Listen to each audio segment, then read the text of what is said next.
everyone, it's Shel from Paper Rock TO Studio.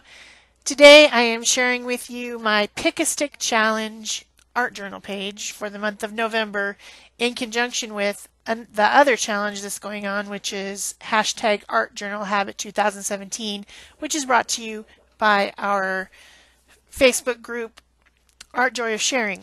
So I've got two Facebook groups going on here with two challenges all together rolled into one big ball. So the prompt for today, day 24, is map. And then, of course, there's steps. And step one was to use something cut from a magazine. Of course, you guys know I'm using my junk journal for this whole month. And so I need to cover up the ads on the pages that I used, the journal pages that are their ads that I got in the mail. So I have to cover that up with something. So I decided to go ahead and use magazine pages to cover up, basically collage my entire background. So that was step one, was to use something from a magazine. Well, I used more than one different ad from a magazine. These were torn out of a fashion magazine, which mostly just has a bunch of pretty women in it. But I was able to find some other ads that had scenery, things like that. And my original idea was to, since this was about a map, was to kind of give the idea of maybe like a treasure map or something where you're going from one part of the world to another. Maybe it's Amazing Race or something, and you're going from here to there to these different regions. And I was going to kind of divide up the page into different types of looks of areas, but then it didn't end up that way. I ended up just using mostly like this kind of mountains in the distance, snowy blue sky type of a look. And I also found this ad for hunting gear or something that had all these different people on it that appeared to be holding maps and looking out at something. And so I cut out one of those guys, but I did have to cut out. Yeah, I almost made the same error that I made on the was it fashion, I think, this month, where I left some little fingers on the shoulder of the lady that I cut out. Do you guys remember that? Yeah. Well, there was a foot in this image that was underneath the guy's leg. It was somebody standing behind him. So there's like this random orange shoe in the image, and I almost missed it, but then I saw it and I cut it out and then put another piece of the rock stuff behind it so that you wouldn't see that there was like, this big hole that I had to cut out to remove a foot. But yeah. So I ended up using the Lands End ad, both pieces of it, and then this other little piece doesn't exactly match, but it matches close enough. I thought it looked kind of cool with them out on the this piece of grass with like a camper or whatever. I thought it was cool.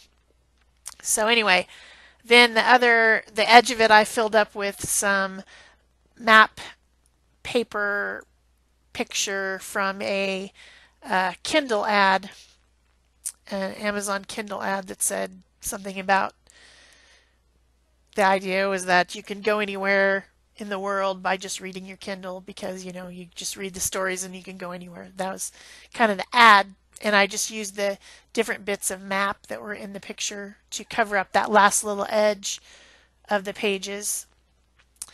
So then the second step was to use sewing or embroidery thread on your page, which is a fun technique. Sometimes you can make some real cool shapes and dimensional stuff with that, but I decided to stick with the map.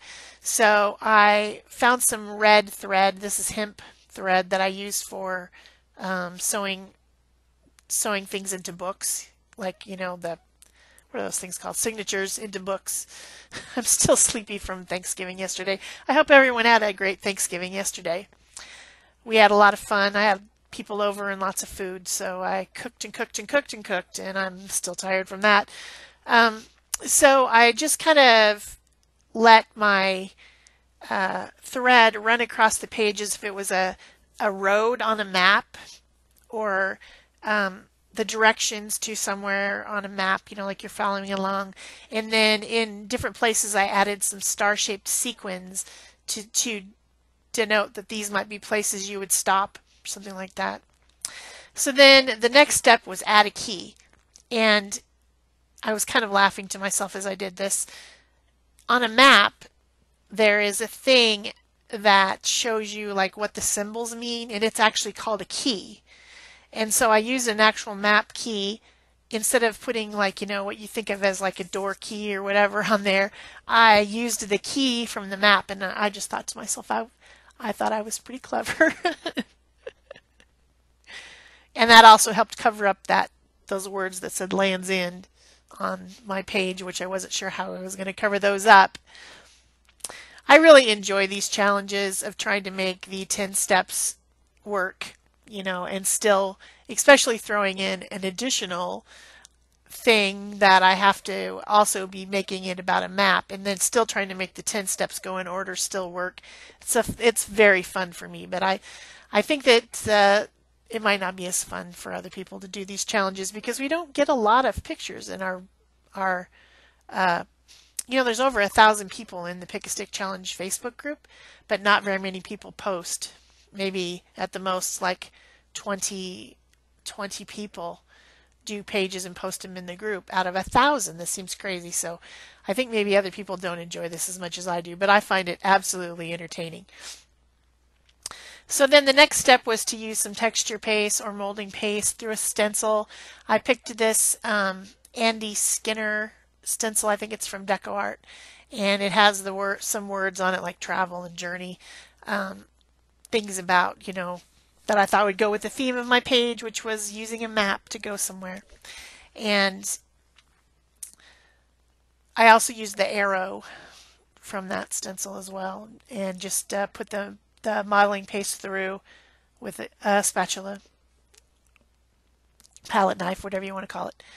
So the next step was to add newspaper. I don't actually take the newspaper. I think it's a waste of paper when I can just read or watch the news. So, read on my device electronically. So I don't actually have a newspaper, but I did have this piece of printed tissue or deli paper or something that someone had sent me that was the London Times printed on it.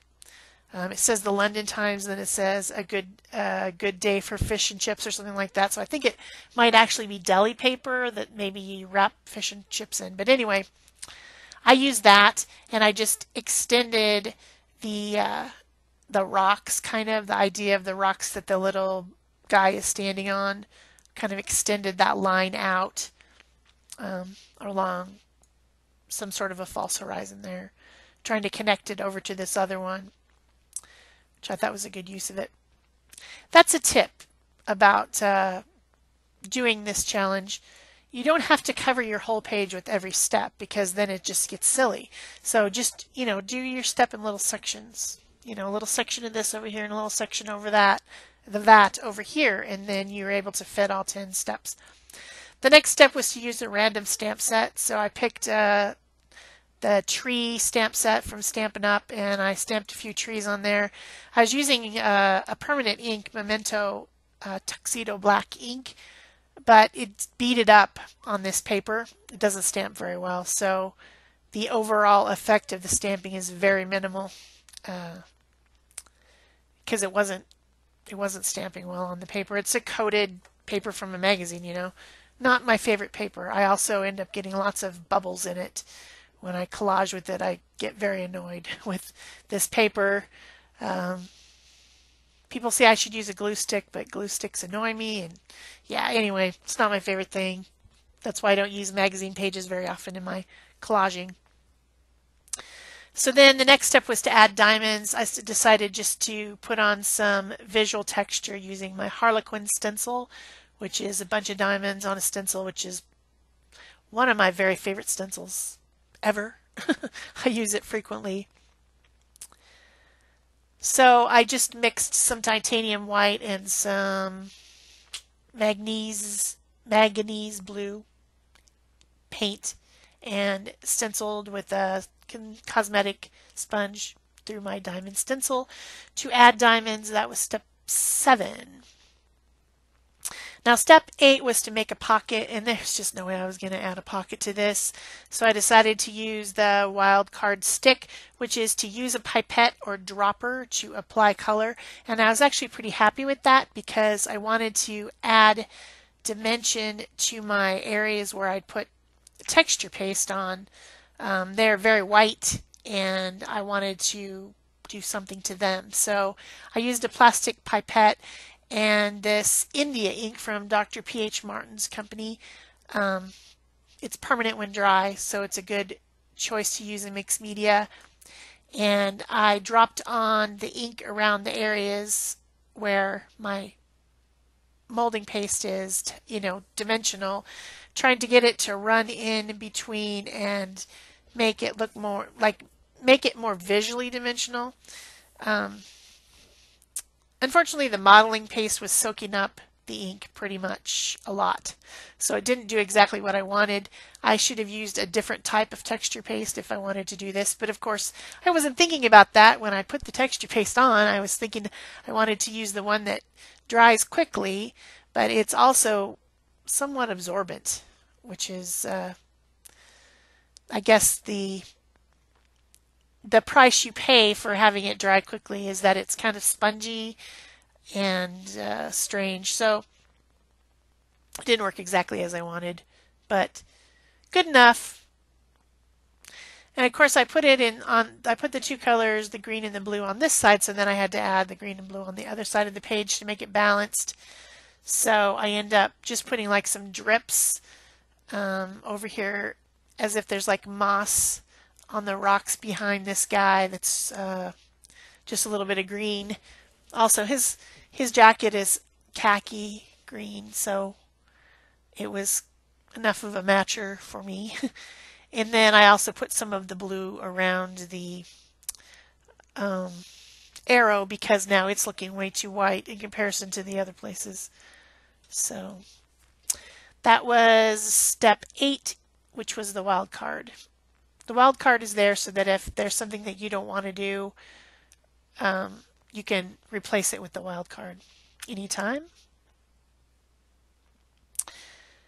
So then the next step, I guess I'm still drawing this. The next step was to add at least one letter from your name.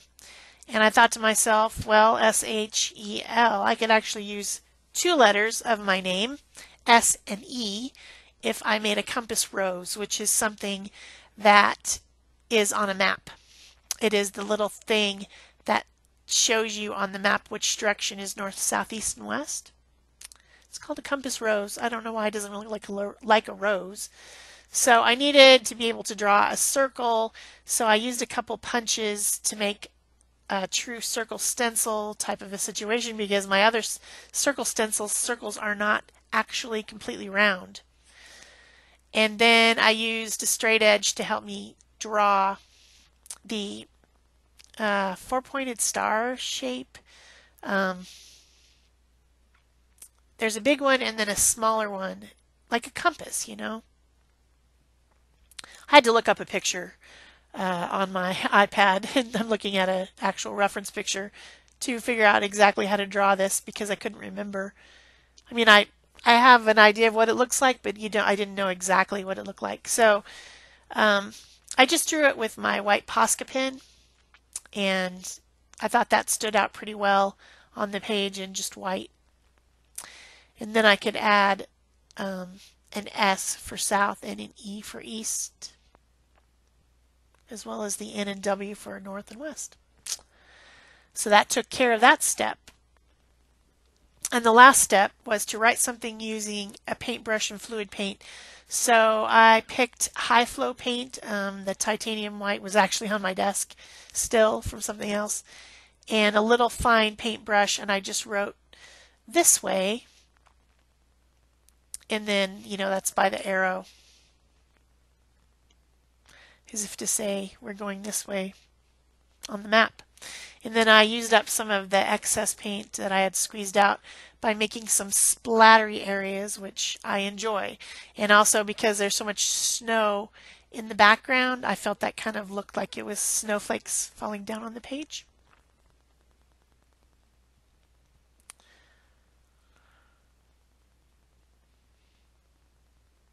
So then something was bothering me about the page, and that was that it was too shiny. You know, I don't like shiny, I like matte.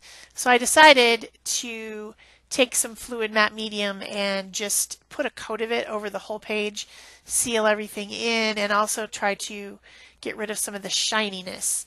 And this should have been great. The only problem was that it wet down the paper too much on this thin paper from a magazine, and it caused bubbles. So then, yeah, grr, just grr. And my last step was to use a brush pen with India ink just to add some shadows in a few places around my guy. Because the whole page is now sealed with matte medium, it's easy to blend these this type of marker, which has got India ink in it. And it gives you a couple seconds to blend it with your finger, and then it dries permanent. Something that I learned a long time ago from Vicky Papineau. She has a channel on YouTube. That's right, I added some gilding wax to highlight the words again, trying to bring them out a little bit more. Didn't work that good, but it's fun anyway. It did on the journey, but the travel still doesn't stand out as much as I had hoped. I could have went in there with the pen and fixed it probably. Anyway, that's it for me. I hope you've enjoyed this double challenge page, and I'll see you tomorrow. Bye.